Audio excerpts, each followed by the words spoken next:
Hello, everybody, and welcome to the meeting. Hopefully everyone can hear me. Maybe a thumbs up just to, yeah, great, okay. So credit, first of all, for that film goes to David Mishra Newbury from Labour International, who's basically managed to do in 1 minute, 15 seconds what we're trying to do in 1 hour, 15 minutes. And that is really bring the ideas in this motion, the motion for global climate justice, Momentum Primaries, voting closes on March 31st, bring those ideas together into one sort of narrative so that we can really see how ideas like debt cancellation, financial democratization, and asylum for climate refugees, and all these other ideas fit together and can form the basis of a truly international Green New Deal. So for orientation, I'm Kate Laycock. I'm with Momentum International, and Momentum International is one of 5 Momentum branches that have contributed to this motion. The other branches are Momentum Norfolk, Momentum South Staffordshire, Momentum Southwark, and Momentum North East, and you'll be hearing more from Momentum North East later in the form of Abel Harvey-Clark, who will be chairing the discussion at the end. And as you can hear from that, this really is a motion that comes from the national grassroots and the international grassroots, which is really exciting. As a member of Momentum International, it was always really clear to me that the international aspect of a Green New Deal was always going to be central. So my particular concern was with the moral maths of climate change, you know, this sort of, the fact that the people who have contributed the least to the problem are the people who are paying the price first and paying it hardest. But what was so amazing and so encouraging was to find that this is a concern that is shared by branches all across the UK. So we've all come together with a shared belief that international climate justice really has to be at the heart of Labour Party climate policy, and also that it is really important to join the dots to show that a just transition for workers in the UK has to go hand in hand and indeed is inextricably linked to climate justice internationally. So I'm so excited to have this amazing lineup of speakers. So we're going to be hearing from climate justice researcher Harpreet Kaur Paul. We're going to be hearing from the former Shadow Chancellor, John McDonnell.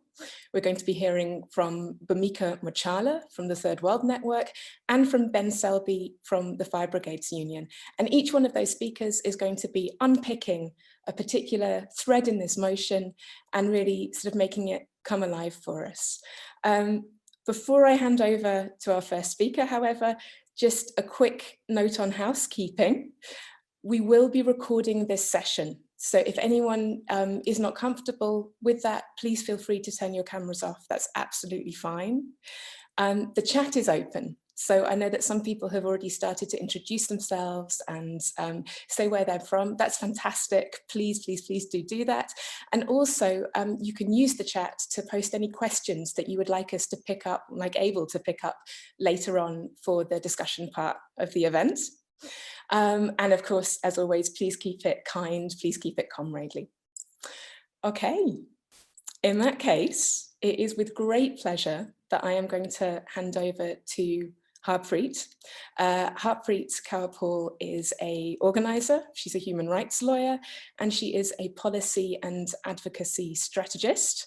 Her PhD at Warwick University focuses on climate justice, and she has recently co-curated perspectives on a global Green New Deal exhibit for Rosa Luxemburg Stiftung and The Leap. Harpreet, thank you so much for joining us. You sort of have a framing function, really. You're going to set up the case for climate justice as being central to a Green New Deal. So perhaps I could hand it over to you with a simple question: why? Why climate justice? Why is it so important? Thank you, and it's a real honour to join you here today to speak on this really, really important motion. So why? I mean, from the moment that we woke up today, our lives have both been situated within our rooms, our homes, our communities, but also globally. So if after acclimatizing to the loss of an hour this morning, you poured yourself a juice or a tea or coffee, as you did that, you were, of course, enjoying the labor of numerous growers, harvesters, packers, distributors, transporters, grocery workers.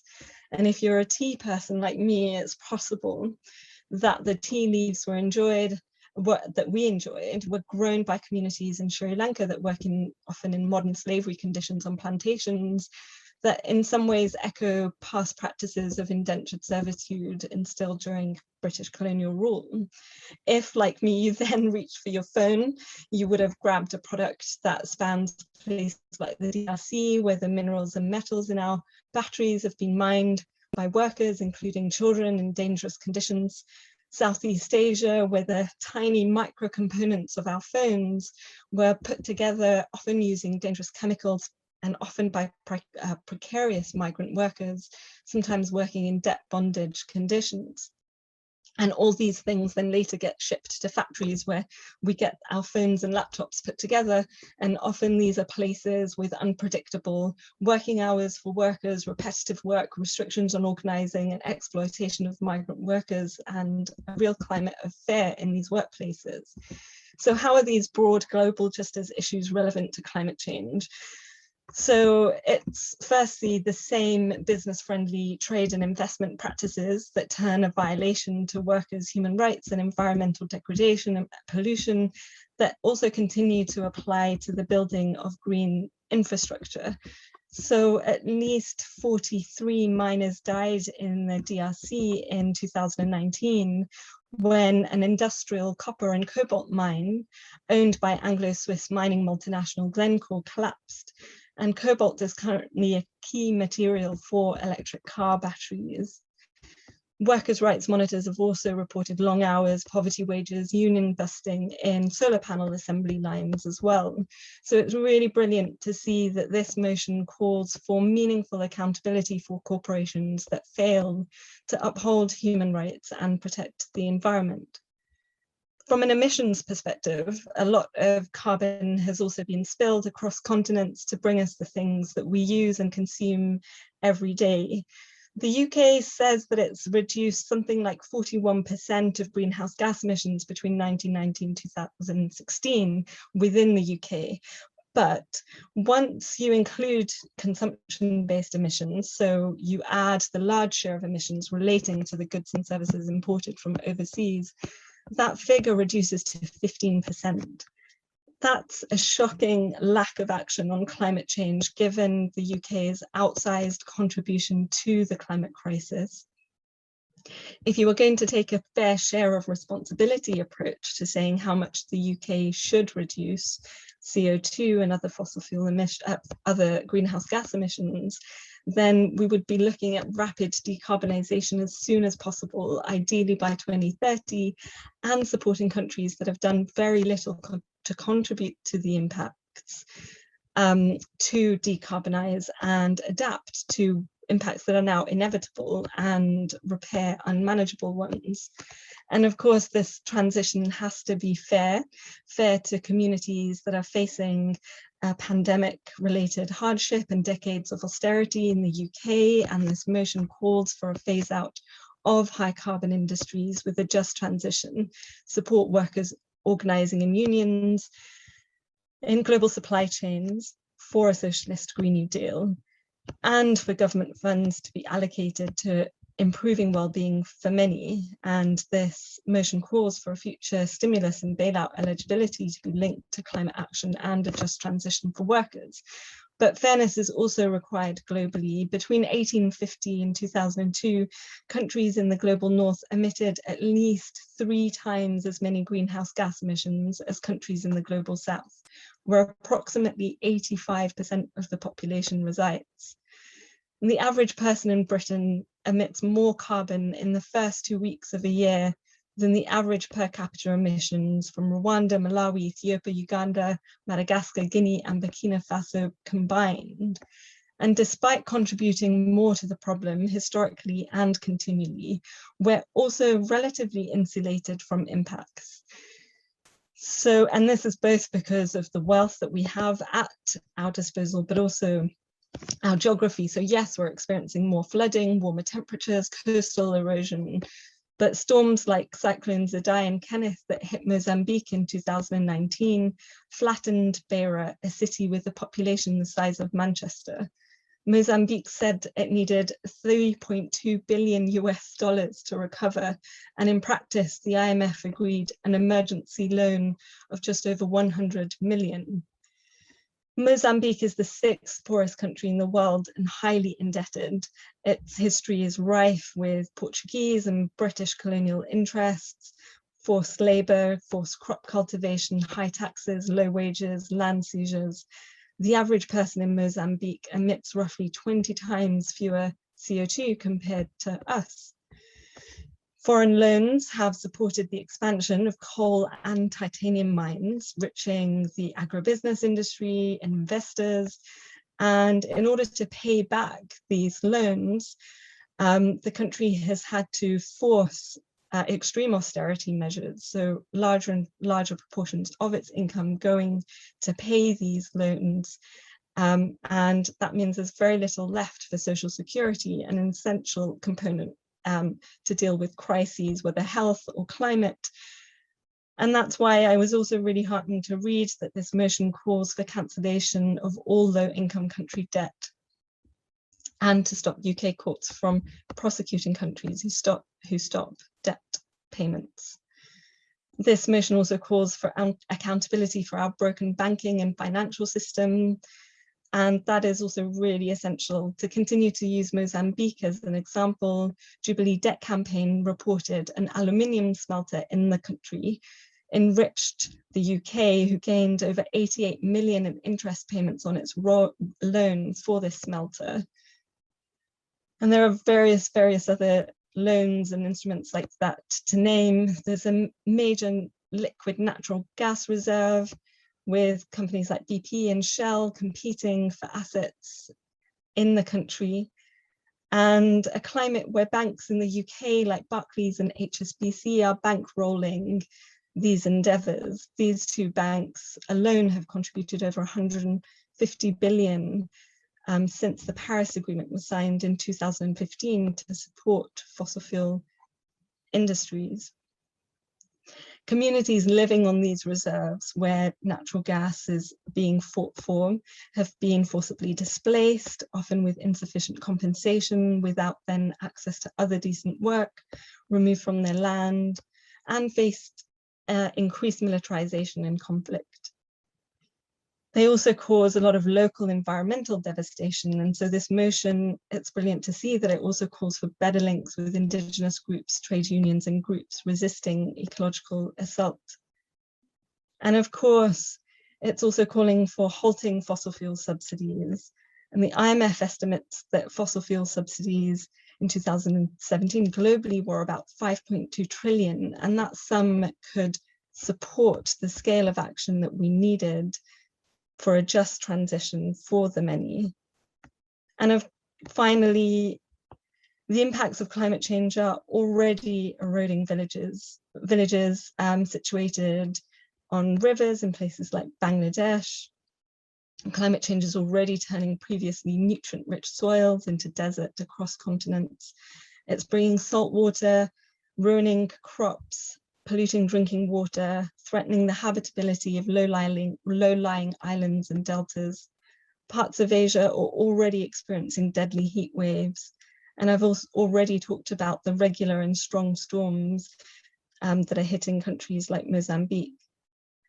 Just to take 5 countries in South Asia alone, it's estimated that something like 18 million people have already been displaced as a result of desertification and other impacts linked to climate change. And so without global solidarity for all migrants, fleeing poverty, climate-induced migration, conflict, there can be no justice. And that's why it's also brilliant to see this motion calls for the legal recognition of climate refugees' right to asylum. I've covered a lot in that and gone really quickly.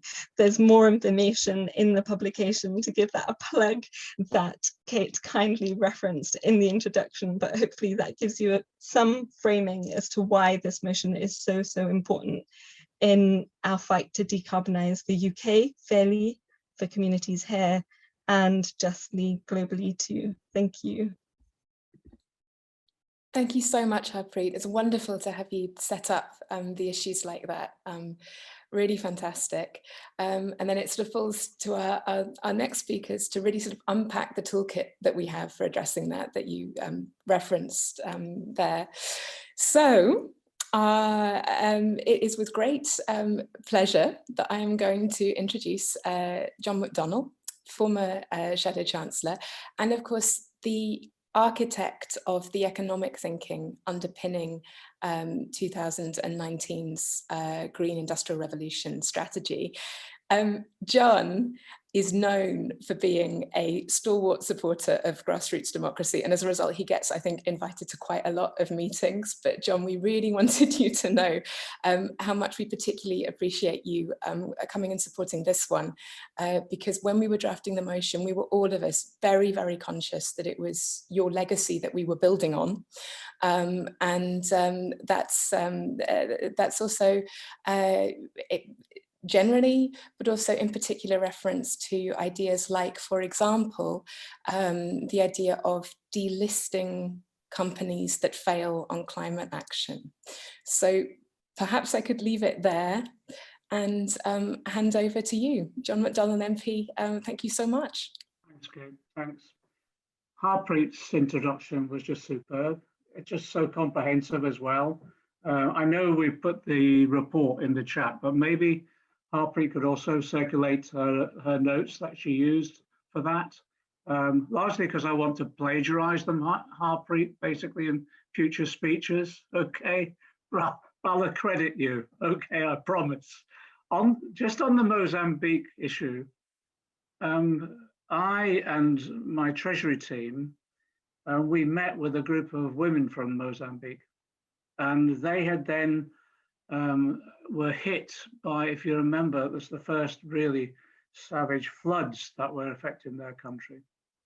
And they were trying to urge their government to take action both in the short term and longer term. But then the response from the government was that actually they were broke. They were in financial difficulties. And one of the reasons they were in financial difficulties is because they'd engineered a loan through the City of London, and that loan, and I think there's a lot more to be said about the way that loan was engineered, but it meant basically that the overall public finances had been massively hit, and they didn't have the financial resilience to put in place many of the policies that were needed. And what was interesting about that is that the people of Mozambique never knew about that loan until it was exposed. And it was one of those issues that we raised. It sounded tangential at the side at the time, and I think we were attacked in some parts of the media, not unusual. But what we were going to do is introduce legislation which meant that all of these loans through the City of London were actually registered and publicly weren't published, so that there was full openness and transparency, so that the people, particularly in the global south where a lot of this financial interaction went on, the people could know about them, but at the same time they could hold their governments to account as well. It was just one small mechanism that we could have introduced in government, and I hope we will in the future. Just very briefly then, look, the reason for these meetings is to have a discussion about what priority resolutions we want up at Labour Party conference and the key policies that we want debated, and actually that we want the Labour Party to take up.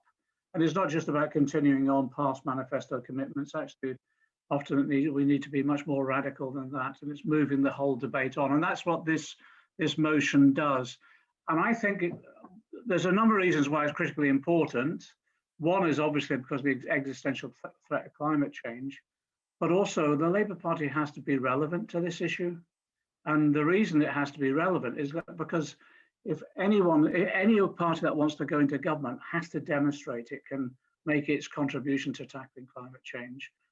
But also, if we think we're going to engender support, particularly of this new generation that's coming through, this is going to be one of the key issues. I think there's an underestimation at the moment amongst politicians and others about the wave of resistance that's now building within our country at the moment, particularly amongst young people on a whole range of issues.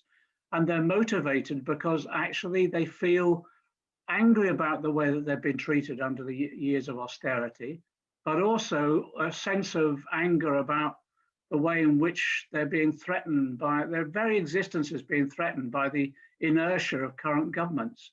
So more and more people are pouring out onto the streets on a whole range of issues because they're angry, and they're right to be angry. And I think this is one of those issues that people are angry about. And it wasn't just about Extinction Rebellion. I think it is much wider than just that activist group at the time. I fully support Extinction Rebellion. I was on their demonstrations. I brought them in to brief my Treasury team. But I think it's much more wider. It's permeated a much wider base in society now. And I think the evidence that there is this wave of resistance is actually in the legislation that Priti Patel has brought forward in terms of giving more powers to the police. I think this government is worried about the wave of resistance that's coming on a whole range of fronts, and this is one of them. And that's why they're trying to make illegal the forms of protest that we traditionally use, and even trying to undermine basic human rights like freedom of assembly and freedom of expression. Anyway, that's why I think if the Labour Party wants to be relevant, if the Labour Party wants to be elected at the next election, this has to be at the core of its policy programme, and it has to be at the core of its next manifesto. The ideas that we developed, very briefly, are straightforward. We were trying to make sure that whenever any of our spokespeople or any of our party members were involved in a discussion around how we tackle climate change, we laid out the policies, but also they could answer every question virtually about what that meant in terms of our economic policy, how it would be funded, the mechanisms that we would be used. It's that 10 past 8 in the morning test that when you go on the Today programme and you've been interviewed by Nick Robinson or whoever, and you're as good as being caught out on the first question about how you fund things or how you can manage them effectively. So we really worked hard in trying to make sure we had a good solid policy base. First of all, we were looking at the Bank of England, of course we were. We were looking at reviewing the Bank of England's mandate. Rishi Sunak has come up with this. They've stolen the idea from us, but typical Sunak, not particularly effectively.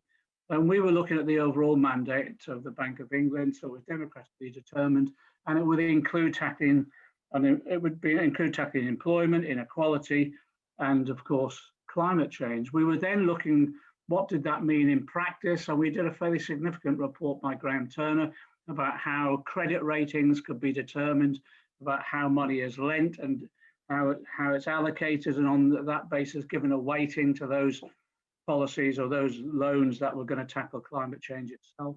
We were then looking, if you remember, at the establishment of a National Investment Bank who with regional arms, and the key core element of that would be lending to initiatives that would be focused on climate change, and also a huge amount of money going into research and development to that effect.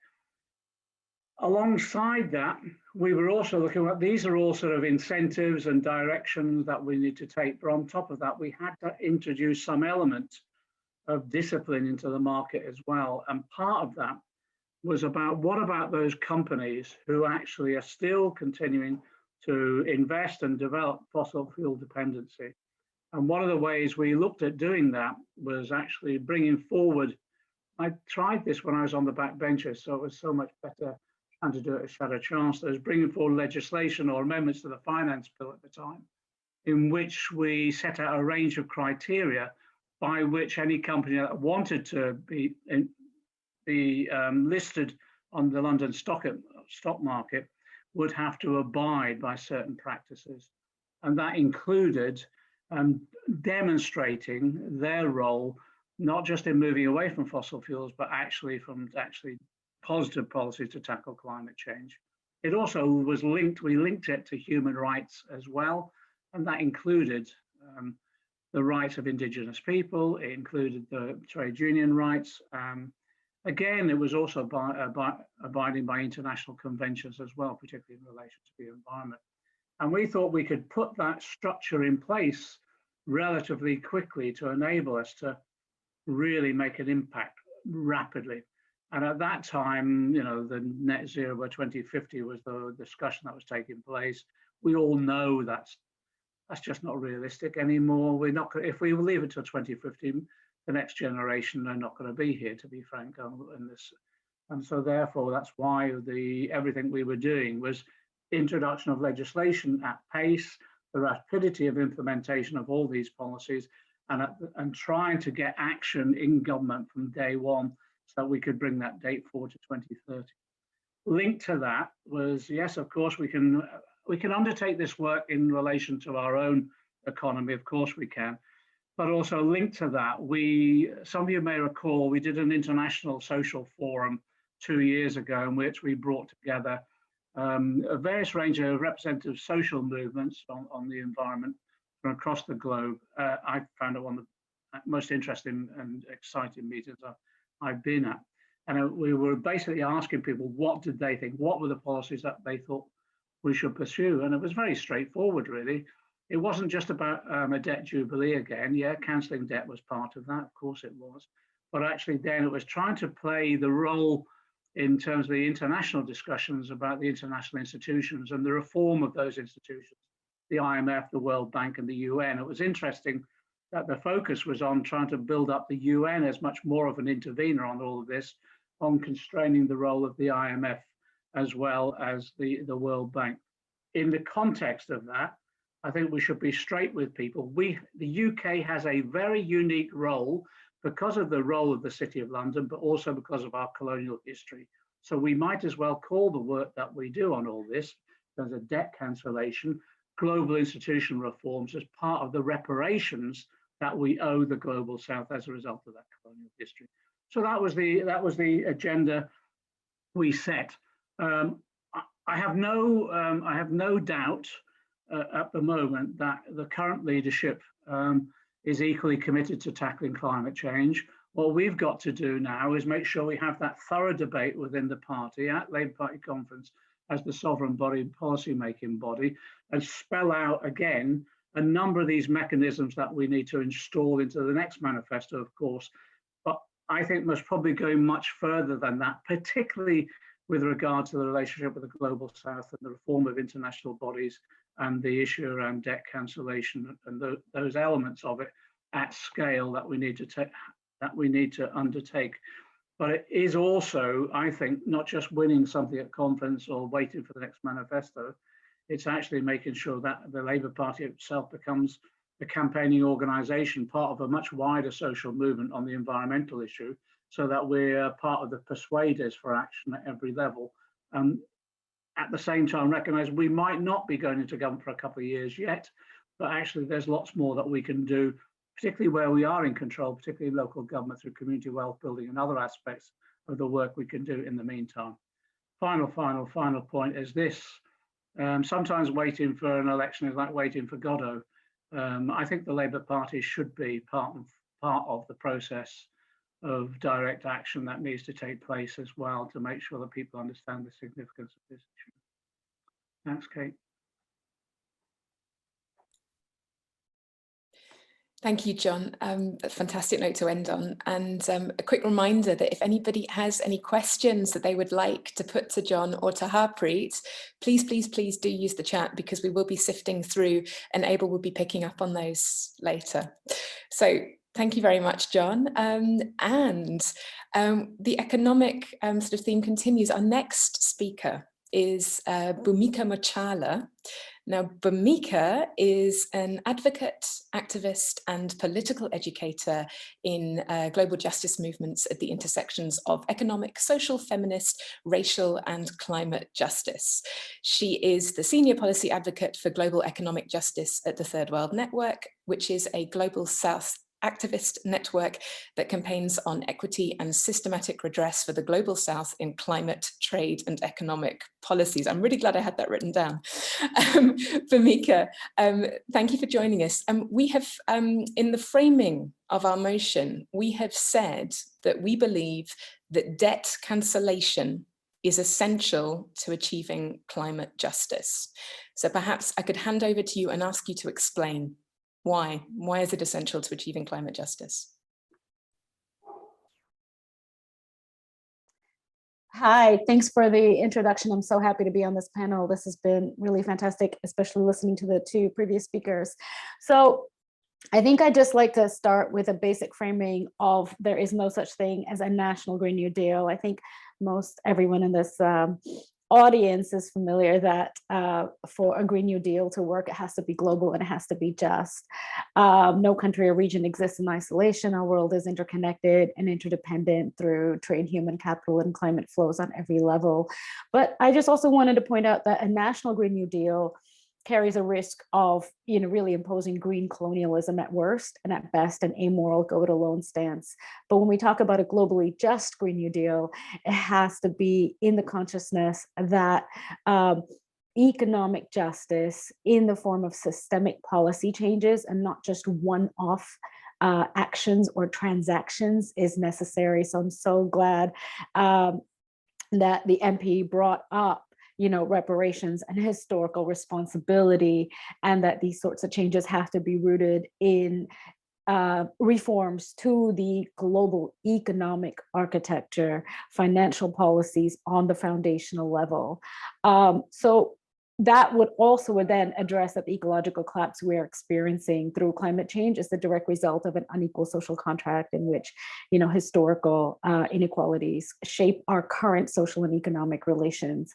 So the need for debt cancellation is directly tied to the fact that when we're talking about a Green New Deal, the greatest support system in climate change loss and damage is strong public health care, education, and social protection systems and safety nets. We saw in this pandemic that the systematic erosion of public services and systems through 4 decades of austerity across the world, especially in the global South, but also in the UK, also in Greece. We see everywhere that austerity through these systematic budget cuts that impact public sectors disproportionately are, really at the center. Now, this is at the center of climate change as well, right? When communities are hit by disaster, climate change loss and damage, it is strong public systems and social infrastructure that provides redress, protection, support, and healing. So it is this concerted, scaled up investment in public systems and services, which is impossible without addressing the debt crisis unfolding across the global South today, and the threat that debt poses to a new wave of austerity measures that will be even greater than the lost decade of the 1980s, where much of the global South saw the systematic structural adjustment programs that imposed liberalization of trade, that imposed privatization of state-owned enterprises and public services through public-private partnerships, still very much scaling up today, and that imposed systematic budget cuts in public services, especially health and education. And now with austerity, just the difference with austerity in global South is that austerity in global South, especially through International Monetary Fund loans, really hit something called the public wage bill. The public wage bill is often, especially in the poorest countries, the greatest part of public expenditure, the greatest part of the public purse, the highest amount of spending. And the public wage bill affects the salaries of education and health workers. So when salaries of education and health workers are frozen or result in layoffs or have caps or ceilings imposed, this does lead to critical shortages of public health workers. We see today across the African continent, in the midst of a pandemic, there are critical shortages of doctors and nurses. This is nothing new, but when in the midst of a pandemic and in recurrent oncoming climate crisis, this is going to be the key area. So this is where debt is particularly relevant to addressing, the survival on an existential level, but also recovery from this pandemic. So we know that there is an economic recession induced by this pandemic, and we know that it's hitting the global South in greatly disproportionate ways, not just because of the vaccine appetite that's going on internationally, where key countries of the North are blocking the waiving of intellectual property rights for vaccine distribution on an equitable basis across the world, so that we see in rich countries, the vaccine is already available. In much of the global South, it said that the vaccine will not be available until 2022, and at the latest in the poorest countries in 2024. So we're going to see an exacerbation because of this vaccine inequality of economic and social inequalities, but also in the ability for countries to recover, to gain back livelihoods, to have public health safety. So this is spelling a humanitarian disaster already. The World Bank has estimated that an additional 200 million people will fall into extreme poverty out of this pandemic. So this is as urgent as it gets. And it bodes as a dress rehearsal for the context of climate change and a Green New Deal. We need concrete actions towards debt cancellation, not just debt cancellation, but a more systemic solution of a multilateral debt restructuring mechanism where we can ensure that vital public financial resources that are currently being channeled to debt creditors are instead channeled to domestic health, social, and economic needs, right? So we see today that governments across the South have transferred to their foreign creditors approximately 194 billion as of December 2020. So as of the end of last year, 194 billion. Now, for some perspective, this is 4 times the amount of resources that the International Monetary Fund has provided as emergency financing. As a result, large numbers of countries in the global South are currently allocating more resources to paying back their debt than they are to their healthcare and education. So what has the Group of 20 done? The G20 has put in this scheme called DSSI, or Debt Services Suspension Initiative, which is merely suspending debt payments. It doesn't get rid of the principal. It doesn't actually act on the debt itself, but it just suspends it for 6 months at a time. And this is the kind of tokenistic piecemeal solutions that we don't need, right? We need action with ambition in providing solutions to the debt crises of the global South, and in particular, the bleeding of vital resources through repaying private creditors. So the world's richest banks have made an enormous fortune over the last year. And we're talking about, and I'll name just 4, BlackRock, JP Morgan, HSBC, and UBS, many of whose headquarters are in the City of London. They are continuing to demand debt repayments from some of the poorest countries across Latin America, Caribbean, Africa, and Asia. They are also continuing to lend. They lend high interest rates, and they create cycles of perpetual debt. So we need to understand debt as sort of a cyclical kind of perpetual phenomenon in the international economic order, right? Because of these high interest rates. Now, interest rates reflect the risk, right? So because the poorer the country, the greater the risk, the higher the interest rates. So due to these interest rates, some of these companies are making up to 250% profit, demanding that these loans are paid back in full. And one of the key redress is debt cancellation, but also really addressing the way that these interest rates are structured that are the key source of siphoning vital public resources. So what does this result in? This results in Africa in particular is the worst hit, and there needs to be special focus on the African continent, which is spending 3 times more on debt repayments to banks and speculators than it would cost to vaccinate the entire continent against COVID-19, right? So companies like BlackRock currently control assets over twice the size of the economy of all African countries combined. So let's be fair, a lot of the G20 nations, including the UK and the US, as well as the Italian presidency of the G20 have been nudging the private sector to participate. We see the IMF and OECD also nudging that the City of London and Wall Street in particular participate in debt relief, debt cancellation, but they haven't so far. One of the key reasons they haven't so far is because they claim that the contracts upon which the private debt transactions are done have fiduciary commitments by which they are legally not allowed to do debt relief. So one of the key sort of systemic solutions is to go from market-based law to statutory-based law by which private sectors are doing their lending. There needs to be legal solutions as well. Debt cancellation is a key step, but there also needs to be legal solutions to the way debt is carried out, right? The UK is at the center of private debt. 30% of the debt owed to private lenders is domiciled in the UK. Just to give some contrast, 18% was owed to Chinese banks and private investment funds, hedge funds, and 7% to US companies.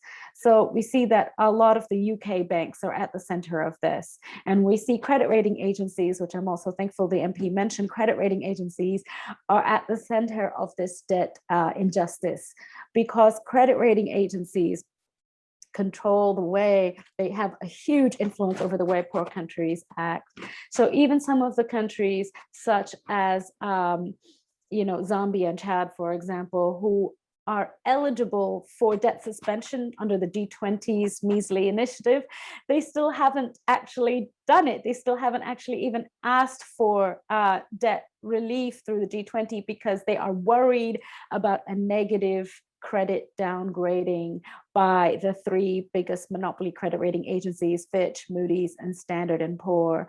So many countries in the South really are paying attention to what the credit rating agencies are doing. They don't want a negative rating. And why do they not want a negative rating? Because it increases their borrowing costs. It increases their interest rates. It makes access to external finance or access to borrowing more difficult. And this really points to the kind of cyclical dependency on borrowing in the global South, and that what we need is debt cancellation, but also systemic solutions, right? So in debt cancellation, the key thing is that immediate COVID-19 debt cancellation is consistent with human rights and consistent with a systemic solution for debt restructuring.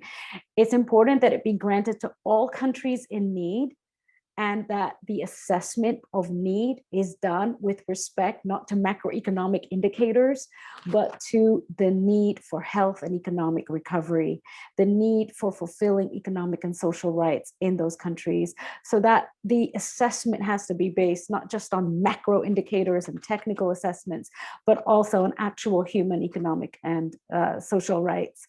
The other important thing is that cancellation shouldn't be conditional on future austerity programs. In the past, cancellation programs like something called the HIPIC, it's called the Highly Indebted Poor Countries Initiative, HIPIC, and their debt cancellation is then conditional on the achievement of austerity-related requirements. So I just want to conclude with also pointing out that one of the key reasons why the global South is embroiled in cyclical debt crises is the legacy, the historical legacy of power inequalities between nations. This has resulted in a systematic drain of wealth from the South to the North. This drain takes so many different forms. There's systematic tax evasion. We know that multinational corporations siphon their tax payments to tax havens in the Caribbean islands and in the city of London and New York, rather than paying the country where production is taking place. We know that there is enormous drain of wealth from tariff liberalization from many countries in the South. Tariffs, trade tariffs are a key source of wealth. When that is liberalized, they lose revenue. And also the historical legacy of structural dependency, the creation of enclave economies, plantation economies, where so much of the global South is dependent on raw material exports and commodity exports, cash crops, minerals and metals, right? Rather than a diversified economy. If you look at the economy you're living in the UK, There's so many different sectors. There's manufacturing, there's different kinds of manufacturing, services, there's finance, there's retail, there's public sectors. In many global South countries, there's far fewer sectors, and this creates far fewer wages and tax revenues, right? It's cyclical. The more diversified the economy is, the higher the wages, the higher the returns, the greater the tax collection, right? So when a lot of the international institutions say, oh, there's too much corruption and there's not enough tax collection, well, that's rooted in much of the global South not having enough diverse industries by which wages can lead to taxes. So the historical responsibility of the UK means holistic reparations, systemic policy change, not just one-off actions or financial transactions. And so to remember that the legacy of several centuries of colonialism has resulted in the great transfers of wealth, extraction of natural resources, use of cheap or free labor from the colonies to the metropole. So this is not just a historical travesty, it is also resulting in the kind of humanitarian disaster we're seeing today. So it's incumbent that the principles of historical responsibility and interdependency guide the actions of this motion and all future endeavors. Thank you. Thank you so much, Bhumika. Questions for Bhumika, please put them in the chat, and also, of course, for Harpreet and for John, if you have them, and indeed for Ben Selby, who is our last and final speaker. Ben is with the Fire Brigades Union, and the FBU has really been at the forefront of Green New Deal campaigning within the labour movement. And there's a reason for that, and that is that firefighters' bodies are literally on the line. Floods, wildfires, they are already in the UK, and colleagues in other countries, Australia, the States, for example, recently, are already losing their lives in the front line of the fight against climate change. Now, Ben is actually going to be unpicking another economic tool in our motion toolkit, and that is the call to bring the banking and financial system into democratic public control to fund a just transition, regulating private banking and finance for its climate impact. The FBU have produced a fantastic pamphlet on this, which I hope somebody's going to link to in the chat. But Ben, perhaps I could ask you to sort of expand on how financial democratisation is linked to the UK's ability to act on climate change and to fund a just transition. Over to you. Yeah, thanks, Kate. And wow, what a great event you guys have put on today. I think it was a great video that led us into this as well. And certainly in the speakers that have gone before, you've really managed to pick the brains of the movement. And now there's me. Look, I think it's important that we also recognise the efforts of Momentum here to energise political debate and organise the left in advance of a Labour conference. I truly feel that these policy primaries are doing just that, and it's something we must applaud. So well done to everybody involved.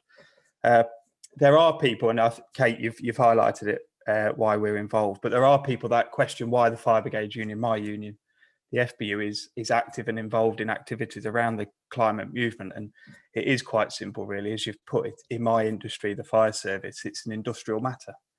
Frontline firefighters and our control operators are fighting the costs of the climate crisis daily. Whether you take the events in Alabama 2 days ago when a tornado ripped through Ochi, killing 5 people, or the Australian wildfires last year that took the lives of 33 people and affected over 1.25 billion animals, it's firefighters tackling the effects of climate change. Those that recall the Yarnell Hill fire in Arizona in 2013 will know that 19 members of the local fire service were killed by a wildfire that began by dry lightning. These events are not only seen away from the shores of the UK. Firefighters were leading in the response to the flooding in Derbyshire when the Whaley Bridge Dam partially collapsed. Inland and coastal flooding incidents are rising exponentially, and like they were at the moorland fires in England and Scotland last year, firefighters in the UK are responding to these events.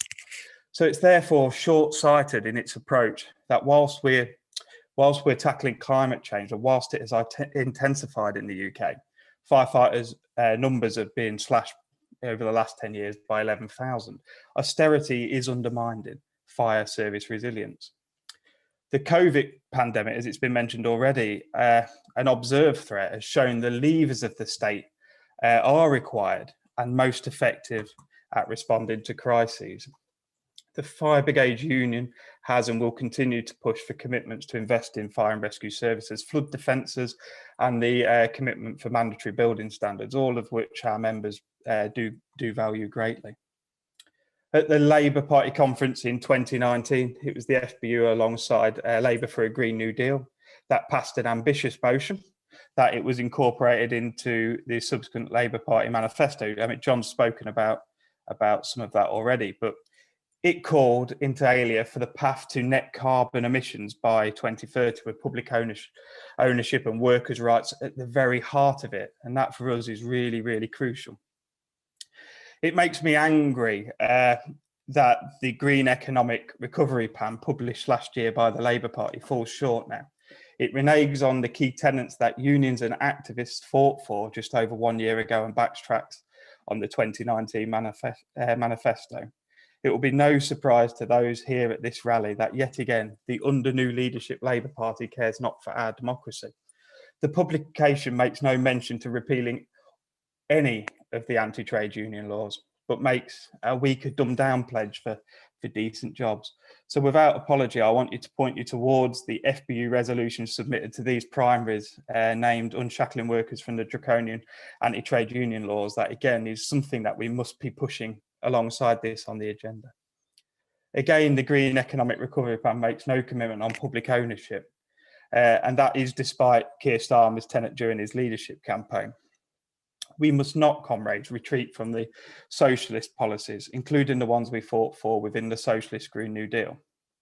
Look, other speakers have already identified, in my mind, why public ownership of banks is absolutely required, but I'll try to add to that a little. It was in light of the 2008 crisis, which was caused by reckless casino bankers, that we began this discussion. And our simple call was for public ownership of banks, since it was the public purse that had bailed them out. The FBU loudly stated that we rescue people, not banks. As we know, the crisis and the effects of it were felt internationally, and this mantra originated from our comrades in Spain, where after the crisis, firefighters in Coruna, a town in northern Spain, were sent to evict an 86-year-old lady, Aurelia Ray, from her apartment where she'd lived since 1979. On arrival, however, in true firefighter spirit, they refused to carry out that eviction. And the news of this spread, firefighters adopted the slogan, Res Camatos Personas no Bancos. This resolute spirit is what is installed in our motion and was installed in our motion in 2012, where the FBU proudly moved at the Trade Union Congress the call for public ownership of banks. It passed unanimously. It is recognised that we, the people, will not stand by and pay the price of the bourgeois speculators. And it's in the FBU's rulebook, a reorganisation of society to a socialist system, and that must and will entail the call for public ownership of banks. We now, comrades, face an even starker challenge, as some have set out already, given the climate we find ourselves in, where largely underfunded public services cut to the bone by successive governments have hampered our resilience and threatened the safety and well-being of society. Moreover, the climate emergency we're in requires monster investments to radically decarbonise our economy. We as a union make no apologies for demanding radical steps now to tackle this climate emergency, when the global south are already suffering because of historical and ongoing punishment of our planet. So you may be asking, how do we do this? How does it look? How can it be achieved? Well, I say this from the outset, this can only be the beginning of the debate. We have a lot more to do, a lot more convincing. And certainly, comrades, we need to start discussing this notion more widely. But it is largely unknown that the state already currently owns large chunks of the banking sector, but saliently, it doesn't control it. It only serves the ideological interests of the ruling class to conceal the socialism for the rich that they benefit from. The state, therefore, does not interfere with banking activities, and thus the public has no control over their decision-making. There is a need, like other means of production, for democratic control over the banks that would require full ownership of big banks. This logic will also extend to other financial institutions such as insurance and pension funds to form a unified industry with the sole purpose of serving public benefit. Caps could be introduced on executive pay, or surpluses would be returned to the public purse and not being paid out to private shareholders. Banks would start lending to the public and small businesses as a priority and get on with the bread and butter business of handling our money more honestly. Furthermore, and fundamentally, democratic board structures that genuinely represent the workers of the industry must be installed to ensure that it serves society and not the grovelling bootlickers. A publicly owned banking system would also provide good, unionised jobs. I would like to take a moment just to urge comrades here to also support not only the plug I did for the FBU motion, but also the Labour for a Green New Deal resolution. All these motions can and shall sit side by side. The FBU are determined to work, as we have always done, with all justice climate campaigners, to hold this Labour Party's leadership's feet to the fire. We will ensure that Labour has a bold, has a radical, has a socialist climate programme. This is not a choice, comrades. This has to be done. Solidarity. Thank you, Kate. Massive thank you to you, Ben, and of course to all our speakers. You won't know this, guys, but when we were putting together this event, basically we had kind of subheadings. Like, we knew that we wanted to bring out the issue of climate justice. We knew that we wanted to pick out the thread of debt cancellation. We knew that we wanted to pick out the thread of financial democratization. We knew that we wanted to pick out the thread as well of delisting and the wider economic framing. And we came up with sort of a dream team, you know, the dream sort of speaker who would speak to each issue. And you all said yes. So that's been absolutely wonderful. Thank you so much. And it's now with immense pleasure that I'm going to hand over to Abel Harvey-Clark, who is a youth activist on climate, also a member of Momentum Northeast, and also a key contributor to this motion. So Abel, over to you. Cool, thank you very much, Kate. And I don't have as much to contribute as the previous speakers. I've definitely learned a lot from being here listening. I've seen a few questions in the chat that I'll read out in a sec, but also if people want to raise hands and make a contribution and question, that's great too. We'll maybe do a few rounds of questions and ask the panelists. But I'll go back to the ones in the chat first. So the one we got from Oliver Armstrong, I think asking to John. It says, when John says we can do things currently within the political power structures Labour holds, so councils and regionally, such as with community wealth building, can we get some more definition of what that actually means or looks like at a local level beyond community wealth development, and practical examples of how grassroots members, activists, groups can work to enact these changes? Maybe John, if you want to come back on that one for briefly. Sure. Let me just deal with the community wealth building issue. It's called the Preston model because Matthew Brown, as leader of Preston Council, has been developing the concept of community wealth building for the last, I've been working with him on about 8 years, something like that, linked to the various groups, Open Democracy and others working in the States as well, Ted Howard in particular. And we took the issue up and toured around the country doing a whole range of meetings with Ted Howard and Matthew in individual communities to talk about how it can be done. But the basic concept of community wealth building is to bring together the various anchor agencies within a particular community, the local council, the police, the NHS, education if possible, but also local university education establishments, and to look at how they operate and how they spend their resources, and then harnessing together the public procurement that's undertaken by those anchor agencies to make sure that they benefit the local community. You build wealth within that community. A lot of it is about repatriating the procurement from spending it with contracts with larger corporations and trying to spend it locally, but also to encourage the local companies and local cooperatives to then provide the services to those anchor agencies. And part of it is inserting into contracts and the discussion about the development of policy, environmental conditions. And there's been some real creativity.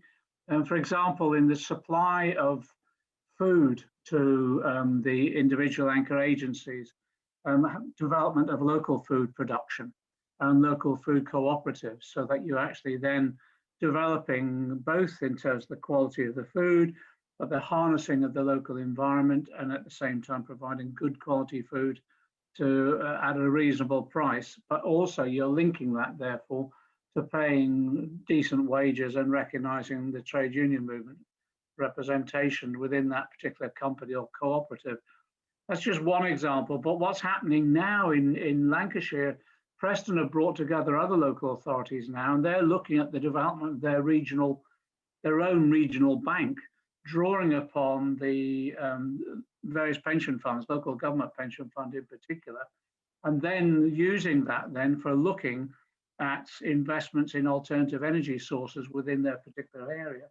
The other aspect as well is making sure all the operations of those anchor agencies actually do operate to good environmental standards. And one area of that is the development of housing, public housing that's being developed within the area by the local council. So they're not just carbon zero, they're carbon positive, but also then looking at the standards that they take into account when they give planning permission for developments of housing, public buildings and other forms of buildings. So it's basically developing policies at the very local level, using the powers that you have in those individual agencies, but also using the resources, particularly through public procurement, to do that. The key element in all of that, though, is absolute community engagement in the development of those ideas and the implementation of those policies. It's been seen in a number of states in the US and over here. It's beginning to take off much more fundamentally. And it is Labour members and Labour councillors in particular looking to see what they can do in advance of the next general election, almost laying some local foundation stones that they can build upon when we have a Labour government that will give them the scale of resources that they need. It's incredibly creative, but actually it's quite inspiring as well. But the inspiration and the creativity comes from the engagement of the local community groups. Cool, thanks, John. And I'm just going to ask you one more question that was directed to you in the chat before moving on to the other panelists. And that was from Sasha Ismail, who says, what do you think about what Ben said about the banks for the FBU? You advocated similar back in 2008, but not as Shadow Chancellor. What do you think about that one? Well, it's interesting because the FBU pamphlet, I think I was involved in writing at one point in time during that period. And what we tried to do is, first of all, argue that we needed a public stake in banking, and that was the whole point about developing a national investment bank. But also, and we were working with the CWU to develop a people's bank that would be a retail bank on the high street, and those proposals are all there. Extending that into ownership of the banks, I think, is a debate that has to be had. My view is that the way in which we can achieve tackling climate change is actually, you have to start making sure you're planning your economy. And one of the ways and one of the resources that you need to plan the economy is actually direct control of the banking system. And in many ways, it makes it much easier when you own it. And it might well be that we go through a transitional phase of having public sector banks that then extend the ownership across the finance sector. There's a whole range of other financial institutions that we should be looking at as well, in terms of, and I just give the example that's mentioned in some of the reports I've seen identified here, and that is the whole accountancy role that we have. So the big four in accountancy companies who are responsible for the bulk of accountancy, as well as performing a whole range of other services for corporations, and are linked to quite extensive forms of tax avoidance, and in some instances have been prosecuted around tax evasion.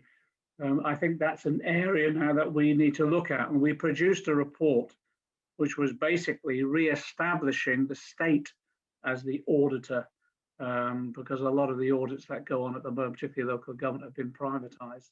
So I think that's another area for public ownership and public engagement that we need to discuss in some detail before we go into government.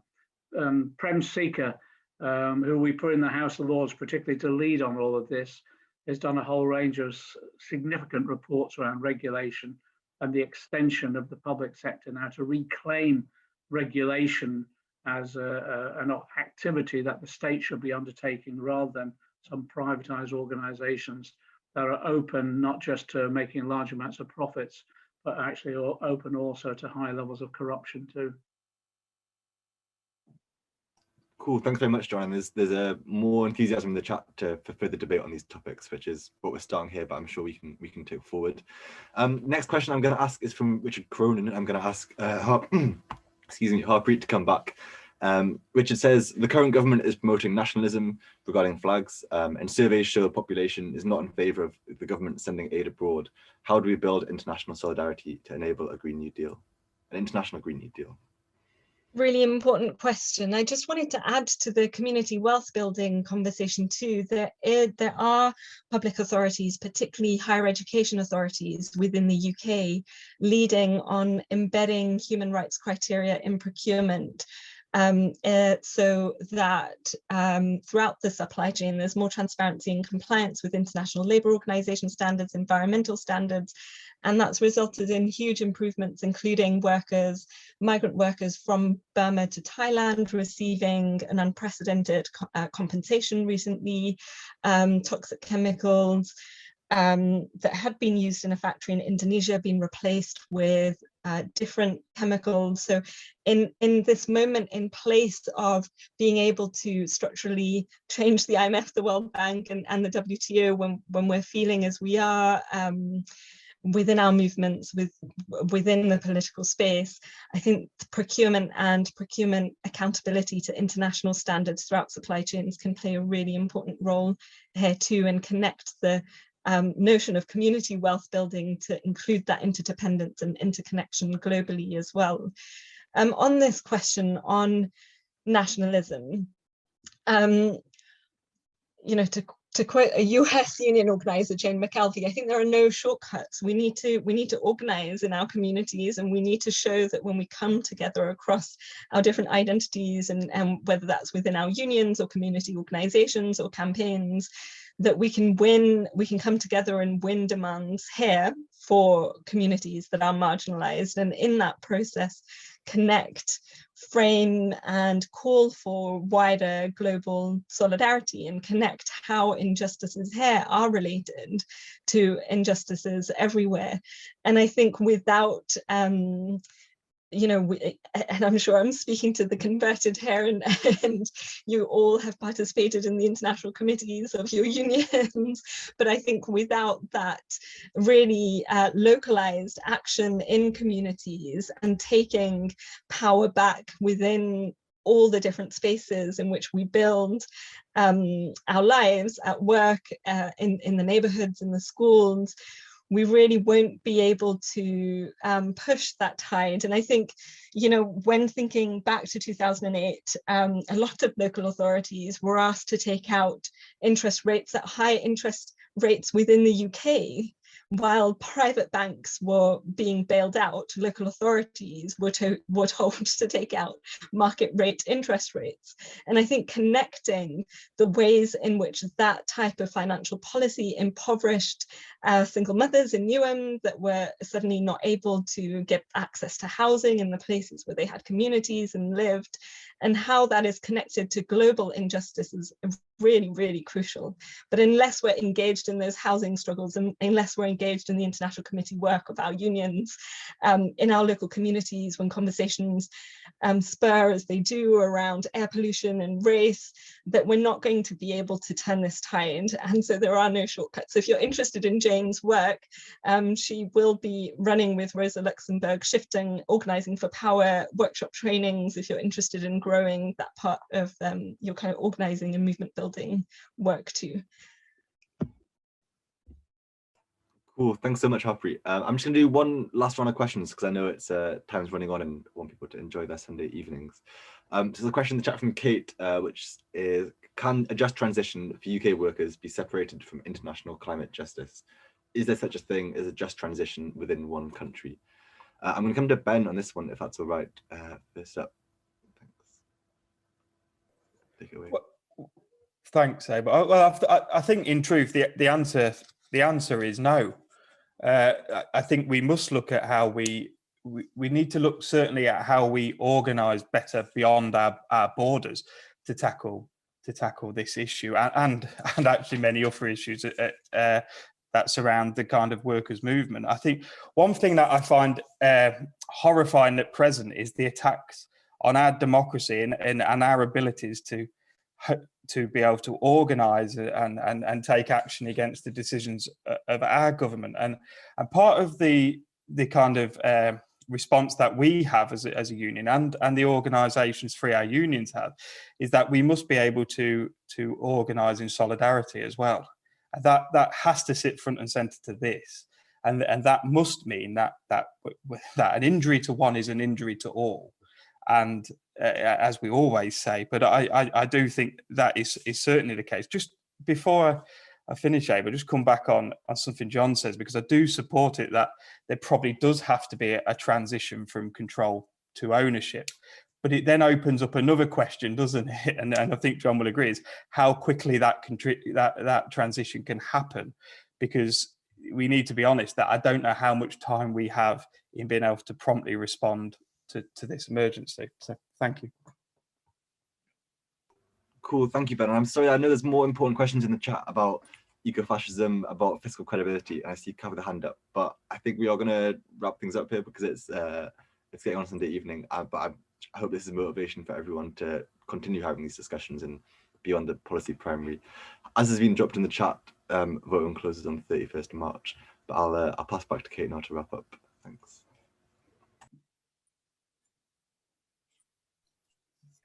And I'm actually going to pass the ball again because we have Gaia Skriscanthan here, who I think can give us a quick wrap up from a Momentum perspective in her capacity as Momentum co-chair and also fellow member of Momentum International as well. Gaia. Thanks so much, Kate. It's really great to be here. I'd really like to thank all the speakers again for just really brilliant and thought-provoking contributions. I felt like I learned a lot. Also, a massive thanks to local groups that put this motion forward for discussion and debate, because if they hadn't, we wouldn't be talking about it now. So that's Momentum Southwark, Norfolk, South Staffordshire, Momentum International, and of course, Momentum Northeast. And as Abel said, voting ends on the 31st of March. It's a chance for local groups and campaigns across the Labour left to have a say in what Momentum should campaign for in the run-up to party conference. And this is also an opportunity for us to learn about important issues like global climate justice, and importantly, what kind of demands we as activists can organise around to promote critical issues. So I'm going to be voting for the global climate justice motion as my #1 choice, but I'll also be voting for the Green Jobs Revolution motion put forward by Labour for a Green New Deal, which looks at important policies that have to be adopted nationally for us to have a green economic recovery from COVID and build a zero carbon economy. We definitely need to do both together so that our actions nationally don't have a negative impact on people in the global south. So in my opinion, people should vote for both of those. A bit of a shameless plug there, but it's even more critical that we raise these issues up this year because the UK is hosting the climate talks in Glasgow this November, and Labour should have a strong mandate to speak on this. So I think especially this year in particular, climate should be heavily on the agenda. There are loads of other amazing motions that you should check out. There's a link in the chat. You can read them. Ben mentioned the one on union rights. There's ones on drug decriminalization, on migrant rights, on ending Islamophobia, on housing and homelessness, on the health system. It's just, there's some really, really great ideas out there. So please do look at them, read them, and put your vote in by the 31st. Thank you so much for coming and being engaged. It's absolutely a step in making real change happen. So thanks for being with us on the ride. And have a lovely Sunday evening, and we hope to see you at our next event. Take care, everyone.